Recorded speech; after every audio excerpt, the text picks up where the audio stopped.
وہ سراپا محبت تھے، محبت جیسے ان کے وجود سے چھلکی پڑتی تھی۔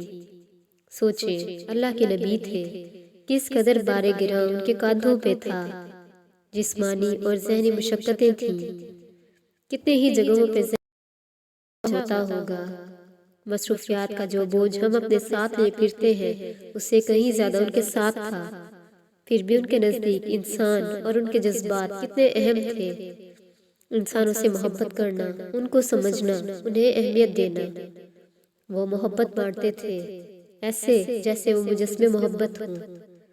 حضرت انس رضی اللہ عنہ فرماتے ہیں کہ اگر مدینہ والوں کی کوئی بچی آ کر حضور صلی اللہ علیہ وسلم کا ہاتھ پکڑ لیتی تو آپ صلی اللہ علیہ وسلم اس کے ہاتھ سے اپنا ہاتھ نہ چھڑاتے اور پھر وہ جہاں چاہتی آپ کو لے جاتی۔ آپ صلی اللہ علیہ وسلم کی پشت پہ مہر نبوت تھی، بچے اسے کھیلنے لگتے تھے، بچے تھے نا۔ ایک بچی ایسے ہی کھیلنے لگی تو خالد بن سعید نے اسے ڈانٹا، آپ صلی اللہ علیہ وسلم نے انہیں روک دیا۔ ان کے ہاں تو ظاہری تعظیم، خود پسندی سے زیادہ وہ چھوٹی سی مخلوق اہم تھی۔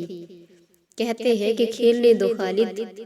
ایک دفعہ کہتے ہیں کہ میں نماز شروع کرتا ہوں اور ارادہ ہوتا ہے کہ دیر میں ختم کروں گا، اچانک کسی بچے کے رونے کی آواز آتی ہے اور میں نماز کو مختصر کر دیتا ہوں کہ اس کی ماں کو تکلیف ہوگی۔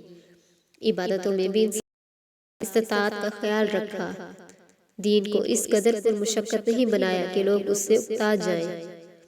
اگر کئی بچی کہیں جمع ہو جائیں تو انہیں قطار میں کھڑا کر دیتے اور پھر اپنے دونوں ہاتھ پھیلا کر بیٹھ جاتے اور فرماتے کہ تم سب دوڑ کر میرے پاس آؤ، جو بچہ ہمیں سب سے پہلے چھوئے گا ہم اسے یہ اور یہ دیں گے۔ وہ چھوٹے چھوٹے پیارے بچے بھاگتے، کوئی آپ صلی اللہ علیہ وسلم کے پیٹ پہ گرتا، کوئی سینہ مبارک پہ، پھر آپ صلی اللہ علیہ وسلم ان کو سینے سے لگا کر پیار کرتے۔ کیسے خوش نصیب تھے وہ بچے، وہ ان کے سینے سے لپٹتے ہوں گے تو محبت کا کیسا لمس ان کے وجود کو سیراب کرتا ہوگا۔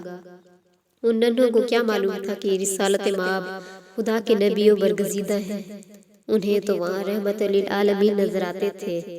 وہ محبت تھی بس، دونوں طرف محبت۔ صلی اللہ علیہ وآلہ وصحبہ وبارک وسلم۔